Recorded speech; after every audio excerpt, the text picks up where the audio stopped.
ಪಿಂಗಾರ ರೈತ ಉತ್ಪಾದಕ ಸಂಸ್ಥೆಯು 2022ರಲ್ಲಿ ಪ್ರಾರಂಭ ಮಾಡಿದ ಈ ಅಡಿಕೆ ಕೌಶಲ್ಯ ಪಡೆ ಇದೊಂದು ಅದ್ಭುತ ಯಶಸ್ಸನ್ನು ಕಂಡಿದೆ. 2022ರಲ್ಲಿ CPCRIಯಲ್ಲಿ ಅಡಿಕೆ ಪತ್ರಿಕೆ ಕ್ಯಾಂಪ್ಕೋದವರ ಸಹಯೋಗದಲ್ಲಿ ಒಂದು ಪ್ರಾತ್ಯಕ್ಷಿಕೆಯನ್ನು ನಡೆಸಿದರು. ಕಾರ್ಬನ್ ಫೈಬರ್ ದೋಟಿಯನ್ನು ಉಪಯೋಗಿಸಿ ಸ್ಪ್ರೇ ಮಾಡೋದು ಹಾಗೂ ಅದರಿಂದ ಅಡಿಕೆ ಕೊಯ್ಲನ್ನು ಮಾಡಲಿಕ್ಕೆ ಮೂರೂರು ಕಲ್ಲಬ್ಬೆಯಿಂದ ಅದನ್ನು ಎಕ್ಸ್ಪರ್ಟ್ಗಳನ್ನ ಕರೆಸಿ ಅದರಲ್ಲಿ ಪ್ರಾಯೋಗಿಕವಾಗಿ ಇಲ್ಲಿ ಕೊಯ್ಲು ಮತ್ತು ಸ್ಪ್ರೇಯನ್ನು ಮಾಡೋದು ಹೇಗೆ ಅನ್ನೋದನ್ನು ತೋರಿಸಿಕೊಟ್ಟದ್ದು ಮಾತ್ರ ಅಲ್ಲ, ಇದನ್ನು ಯಾವ್ಯಾವ ಸಂಘ ಸಂಸ್ಥೆಗಳು ಇದನ್ನು ಕೈಗೆತ್ತಿಕೊಳ್ಳಲಿಕ್ಕೆ ತಯಾರಿದ್ದೀರಿ, ದಯವಿಟ್ಟು ಮುಂದೆ ಬನ್ನಿ ಅಂತ ಹೇಳುವಂಥ ಕರೆಯನ್ನು ಕೂಡ ಅಡಿಕೆ ಪತ್ರಿಕೆಯ ಶ್ರೀ ಪಡ್ರೆ ಅವರು ಕೊಟ್ಟರು. ನಾನು ಕೂಡ ಇದ್ರ ಬಗ್ಗೆ ಗಾಢವಾಗಿ ಆಲೋಚನೆ ಮಾಡಿ ನಮ್ಮಿಂದ ಒಂದು ಪ್ರಾರಂಭ ಮಾಡಲೇಬೇಕು, ಇದರಿಂದ ರೈತರಿಗೆ ಏನಾದ್ರು ಸಹಾಯ ಆದೀತು ಅನ್ನುವಂಥ ಉದ್ದೇಶದಿಂದ 2022ರಲ್ಲಿ 3 ಕಾರ್ಬನ್ ಫೈಬರ್ ದೋಟಿಗಳೊಂದಿಗೆ ಒಂದು ತಂಡವನ್ನು ಕಟ್ಟಿ ನಾವು ಪ್ರಾರಂಭ ಮಾಡಿದ್ವಿ. 2024ರ ಎಂಡಿಗೆ ಅಂದರೆ ಸ್ಪ್ರೇ ಮಾಡುವ ಎಂಡಿಗೆ ನಮ್ಮಲ್ಲಿ 36 ದೋಟಿ ಕೆಲಸ ಮಾಡಲಿಕ್ಕೆ ಶುರು ಮಾಡಿದೆ, 9 ತಂಡಗಳು ಕೆಲಸ ಮಾಡಲಿಕ್ಕೆ ಶುರು ಮಾಡಿದೆ, 81 ಜನ ಕೆಲಸಗಾರರು ಇದರಲ್ಲಿ ಕೆಲಸ ಮಾಡಲಿಕ್ಕೆ ಶುರು ಮಾಡಿದ್ದಾರೆ. ಅಂದರೆ ಪಿಂಗಾರ ಏನು ಮಾಡ್ತದೆ ಅಂದರೆ ಒಂದು ಓಮಿನಿ, ಆ ಓಮಿನಿಯಲ್ಲಿ ಒಬ್ಬ ಮ್ಯಾನೇಜರು ಹಾಗೂ ಡ್ರೈವರು ಅಲ್ಲದೆ 8 ಜನ ಕೆಲಸಗಾರರು, ಅದರಲ್ಲಿ 4 ಜನ ದೋಟಿ ಹಿಡಿಲಿಕ್ಕೆ, 4 ಜನ ಪೈಪು ಅದನ್ನು ಹಿಂದೆ ಮುಂದೆ ಎಳೆದು ಕೊಡಲಿಕ್ಕೆ, ಕಂಟ್ರೋಲ್ ಹಿಡಿಲಿಕ್ಕೆ ಅಂತ ನಿಂತಿರ್ತಾರೆ. ಅಂದರೆ 4 ದೋಟಿಗೆ 4 ಜನ ಕೆಲಸಗಾರರು, 4 ಜನ ಹೆಲ್ಪರ್ಸು, 8 ಜನ, ಒಬ್ಬ ಮ್ಯಾನೇಜರು. ಹೀಗೆ ಒಂದು ತಂಡ ಅಂತ ಹೇಳಿದರೆ ಈ ಎಲ್ಲ ಸೌಕರ್ಯಗಳ ಜೊತೆ ಸಲಕರಣೆಗಳ ಜೊತೆ ಪಂಪು ಪೈಪು ಬೇಕಾದಷ್ಟು ಎಲ್ಲವೂ ತಗೊಂಡು ನಾವು ರೈತರ ತೋಟಕ್ಕೆ ಹೋಗ್ತೇವೆ. ರೈತ ಡ್ರಮ್ಮಿನಲ್ಲಿ ನೀರು ತುಂಬಿಸಿಟ್ಟು ಮದ್ದು ರೆಡಿ ಮಾಡಿ ಕೊಟ್ಟರೆ ಆಯಿತು. ಪಂಪು ಪೈಪು ಪೆಟ್ರೋಲು ಎಲ್ಲವನ್ನು ವ್ಯವಸ್ಥಿತವಾಗಿ ಸರಿಯಾಗಿ ಜಾಗದಲ್ಲಿ ಇಟ್ಟು ದೋಟಿಯಲ್ಲಿ ಸ್ಪ್ರೇ ಮಾಡಲಿಕ್ಕೆ ಶುರು ಮಾಡ್ತಾರೆ. ಇದರಲ್ಲಿ ಇನ್ನೊಂದು ಗಮನಿಸಬೇಕಾದ ವಿಷಯ ಏನು ಅಂತಂದರೆ, ಪಿಂಗಾರ ಸ್ಪ್ರೇ ಮಾಡುವಾಗ ಆ ಗೊನೆಗೆ ಸ್ಪ್ರೇ ಮಾಡುವಂಥದ್ದನ್ನು ಗೊನೆಯ ಹತ್ತಿರಕ್ಕೆ ನಾಜಲನ್ನು ಕೊಂಡೋಗಿ ಮಿಸ್ಟ್ ಸ್ಪ್ರೇಯನ್ನೇ ಮಾಡೋದು. ಹಾಗಾಗಿ ಪ್ರತಿ ಮರದ ಸಾಲಿನಲ್ಲಿ ಮರದ ಬುಡಕ್ಕೆ ಹೋಗಿ ಮರದ ಬುಡದಿಂದಲೇ ನೆತ್ತಿಗೆ ಎತ್ತರವಾಗಿ ದೋಟಿಯನ್ನು ಎತ್ತರಿಸಿ ಅದನ್ನು ಗೊನೆಗೆ ತಾಗುವ ಹಾಗೆ ಸ್ಪ್ರೇ ಮಾಡ್ತಾರೆ. ಒಂದೇ ಜಾಗದಲ್ಲಿ ನಿಂತು 30 ಮರಗಳಿಗೆ 50 ಮರಗಳಿಗೆ ಒಮ್ಮೆಲೇ ಸ್ಪ್ರೇ ಮಾಡುವಂಥ ವ್ಯವಸ್ಥೆಯೇ ಇಲ್ಲ. ಒಂದು ಜಾಗದಲ್ಲಿ ನಿಂತರೆ ಒಂದೇ ಮರಕ್ಕೆ ಸ್ಪ್ರೇ ಮಾಡಬೇಕು, ಹಾಗೂ ಮಿಸ್ಟ್ ಸ್ಪ್ರೇ ಮಾಡಬೇಕು. ಈ ಮಿಸ್ಟ್ ಸ್ಪ್ರೇ ಮಾಡಿದಾಗ ತೀರಾ ಸಣ್ಣ ಹನಿಯಾಗಿ ಅದರ ಮದ್ದು ಗೊನೆಗಳಿಗೆ ಬೀಳ್ತದೆ. ಆಗ ಗೊನೆಗೆ ಚೆನ್ನಾಗಿ ಅಂಟಿ ನಿಲ್ತದೆ, ಅದು ಸ್ಪ್ರೆಡ್ ಆಗ್ತದೆ. ಹಾಗಾಗಿ ಮದ್ದು ಉಪಯೋಗ ಭಾಳ ಕಡಿಮೆ ಆಗ್ತದೆ. 1 ಎಕರೆ ಪ್ರದೇಶಕ್ಕೆ ಜೆಟ್ ಸ್ಪ್ರೇ ಮಾಡೋದಾದರೆ ಅಂದರೆ ಒಂದು 2.5ರಿಂದ 3 ಬ್ಯಾರಲ್ ಮದ್ದು ಬೇಕಾಗುವಲ್ಲಿ ನಮ್ಮದು 1ರಿಂದ 1.5 ಬ್ಯಾರಲ್ ಮದ್ದು ಸಾಕಾಗ್ತದೆ. ಇದು ಭಾಳ ಮುಖ್ಯವಾಗಿ ರೈತರು ಗಮನಿಸಬೇಕು. ಹೆಚ್ಚಿನ ಮದ್ದಿನ ಪ್ರಮಾಣ ವೇಸ್ಟ್ ಆಗುವುದರಿಂದ ಅವರು ಸುಮ್ಮನೆ ಆ ನೀರಿಗೆ ಹಾಕುವಂಥ ಹಣ ವ್ಯರ್ಥವಾಗ್ತದೆ. ಅದರ ಬದಲು ಮಿಸ್ಟ್ ಸ್ಪ್ರೇ ಮಾಡೋದು ಭಾಳ ಉತ್ತಮ.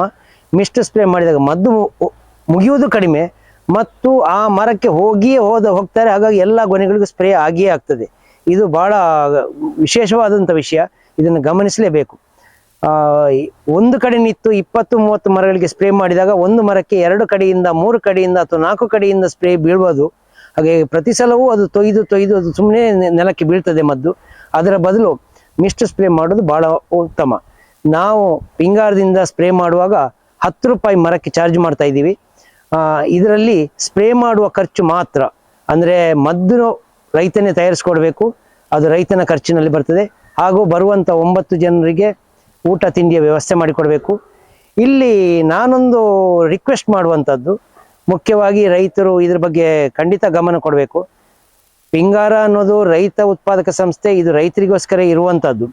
ಇಲ್ಲಿ ಎಲ್ಲ ಮೆಂಬರ್ಗಳು ರೈತರೇ. ಈ ರೈತರಿಗೆ ನಾವು ಸಹಾಯ ಆಗಲಿ ಅಂತ ಈ ವ್ಯವಸ್ಥೆಯನ್ನು ಮಾಡಿದ್ದೇವೆ. ಇದರಲ್ಲಿ ನನ್ನ ತೋಟಕ್ಕೆ ಬಂದಾಗ ಸ್ಪ್ರೇ ಮಾಡುವುದು ಸರಿಯಾದ ಬಿಸಿಲಿರುವ ಸಮಯದಲ್ಲಿ ಆಗಬೇಕು. ಅಲ್ಲಿ 1-4 ಹನಿಯೂ ಮಳೆ ಬೀಳಬಾರ್ದು. ಬೇರೆಯವನಿಗೆ ಹೇಗೆ ಅಂತ ನಂಗೆ ಗೊತ್ತಿಲ್ಲ, ನನ್ನ ತೋಟಕ್ಕೆ ಬಂದಾಗ ಈ ರೀತಿ ಅನ್ನುವಂಥ ಧೋರಣೆ ಸರಿಯಲ್ಲ. ಯಾಕೆಂದರೆ ಇದು ನಾವು ಸಂಘ ಸಂಸ್ಥೆಯ ಮೂಲಕ ಒಂದು ಮಾಡಿಸುವಾಗ ಕೆಲಸ, ನಮಗೆ ಸಂಸ್ಥೆಗೆ ಹಲವಾರು ಜವಾಬ್ದಾರಿಗಳಿರ್ತದೆ. ಹಾಗಾಗಿ ಅವರು ಆ ಕೆಲಸವನ್ನು ಪೂರ್ಣಗೊಳಿಸಿ ಇನ್ನೊಬ್ಬರ ತೋಟಕ್ಕೆ ಹೋಗಿ ಅವ್ರದನ್ನು ಮುಗಿಸ್ಬೇಕಾಗತ್ತೆ. ಇದು ಒಬ್ಬರ ಸ್ವಂತಕ್ಕೆ ಇರುವಂತ ಕಂಪನಿ ಅಲ್ಲ. ಹಾಗಾಗಿ ಅವರ ತೋಟಕ್ಕೆ ಬಂದಾಗ ಅವ್ರು ಹೇಳಿದಾಗೆ ಆಗಬೇಕು ನಿಜ, ಆದರೆ ಅವ್ರು ಹೇಳುವುದನ್ನೇ ಸ್ವಲ್ಪ ಬೇರೆಯವರಿಗೂ ಹೊಂದಾಣಿಕೆ ಆಗುವ ರೀತಿ ಹೇಳಬೇಕು ಅಂತ ನಾನು ಕಳಕಳಿಯಿಂದ ಕೇಳ್ಕೊಳ್ತೇನೆ.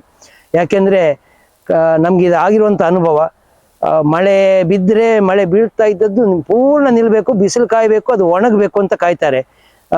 ಇಲ್ಲಿ ಮರ ಹತ್ಲಿಕ್ಕಿಲ್ಲ, ಜಾರುವ ಪ್ರಶ್ನೆ ಇಲ್ಲ. ಹಾಗಾಗಿ ಸಣ್ಣ ಸಣ್ಣ ಮಳೆ ಹನಿ ಬೀಳ್ತಾ ಇದ್ದಾಗ ಕೂಡ ಸ್ಪ್ರೇ ಕೊಡ್ಬೋದು. ಕೊಡ್ಲಿಕ್ಕೆ ತಾವು ಕೂಡ ಸ್ವಲ್ಪ ನಷ್ಟವನ್ನು ಅನುಭವಿಸ್ಲಿಕ್ಕೆ ತಯಾರಾಗಬೇಕು. ಯಾಕೆಂದ್ರೆ ಒಂದು 200 ಲೀಟರ್ ಬ್ಯಾರಲ್ಗೆ ಒಂದು 20-25 ಲೀಟರ್ ನೀರು ಕಡಿಮೆ ಹಾಕಿ ಸ್ವಲ್ಪ ಮದ್ದನ್ನು ಸ್ಟ್ರಾಂಗ್ ಮಾಡಿ ಪಸೆ ಇರುವ ಜಾಗಕ್ಕೆ ಅದರ ತನ್ನಷ್ಟಕ್ಕೆ ಡೈಲ್ಯೂಟ್ ಆಗ್ತದೆ ಅಂತ ತಿಳ್ಕೊಂಡು ಈ ರೀತಿ ನಾವು ಹೊಂದಾಣಿಕೆ ಮಾಡ್ಕೊಂಡು ಕೆಲಸ ಮಾಡಿಸ್ಬೇಕು. ಇದು ಸಂಘ ಸಂಸ್ಥೆ ಮೂಲಕ ಕೆಲಸ ಮಾಡಿಸುವಂಥದ್ದು. ನಾವೆಲ್ಲರೂ ಕ್ಯೂ ಅಲ್ಲಿ ಇದ್ದೀವಿ. ಒಬ್ರು ಕ್ಯೂಗೆ ಅಡ್ಡ ಬಂದ್ರೆ ಇನ್ನೊಬ್ರಿಗೆ ಅದು ತೊಡಕಾಗ್ತದೆ. ಹಾಗಾಗಿ ನನ್ನಲ್ಲಿಗೆ ಬಂದಿಲ್ಲ ಅಂತ ಆಮೇಲೆ ಹೇಳುವಂಥದ್ದು. ಆದರೆ ಬಂದಾಗ ಅವರಿಗೆ ಸ್ವಲ್ಪ ಮುತುವರ್ಜಿಯಿಂದ ಸ್ವಲ್ಪ ನಡೀಲಿ ಕೆಲಸ ಬೇಗ ಅಂತ ಅನ್ನುವಂಥ ಕಾಳಜಿ ರೈತರಲ್ಲಿ ಬರಬೇಕು. ಆಗ ಬಂದಾಗ ಇದು ಚೆನ್ನಾಗಿ ಕೆಲಸ ಮಾಡ್ಲಿಕ್ಕೆ ಸಾಧ್ಯ. ಸಂಸ್ಥೆ ವತಿಯಿಂದ ನಾವು ಒಂದು ತಂಡಕ್ಕೆ ಎಷ್ಟು ಕೆಲಸ ಮಾಡ್ಲಿಕ್ಕೆ ಸಾಧ್ಯ ಇದೆಯೋ ಅಷ್ಟನ್ನು ಮಾತ್ರ ಒಪ್ಪಿಕೊಳ್ಳುವಂಥದ್ದು. ಅದಕ್ಕಿಂತ ಜಾಸ್ತಿ ನಮಗೆ ಆರ್ಡರ್ ಬಂದರೆ ನಾವು ಕೂಡಲೇ ತಂಡ ಜಾಸ್ತಿ ಕಟ್ತೇವೆ.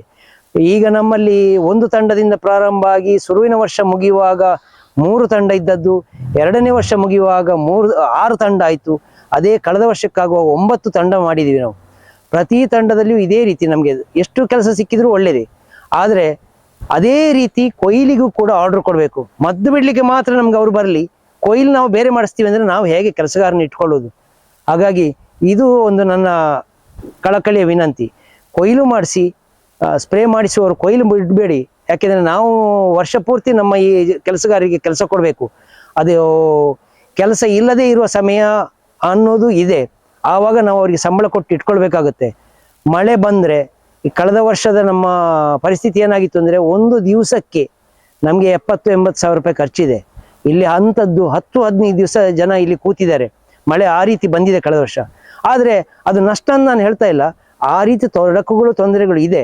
ಹಾಗಾಗಿ ಇದರ ಎಲ್ಲವನ್ನೂ ರೈತರು, ಮೆಂಬರ್ ಆದ ರೈತರು, ಈ ಸೌಕರ್ಯವನ್ನು ಪಡ್ಕೊಳ್ಳುವಂಥ ರೈತನು ಗಮನದಲ್ಲಿ ಇಟ್ಕೊಳ್ಬೇಕು. ಅವರು ಇದ್ರ ಬಗ್ಗೆ ನಮ್ಮ ಬಗ್ಗೆ ಕಾಳಜಿಯಿಂದ ನಮ್ಮನ್ನು ಸಹಕರಿಸಿಕೊಂಡು ಕೆಲಸ ಮುಂದುವರಿಸಬೇಕು ಅಂತ ಕೇಳ್ಕೊಳ್ತೇನೆ.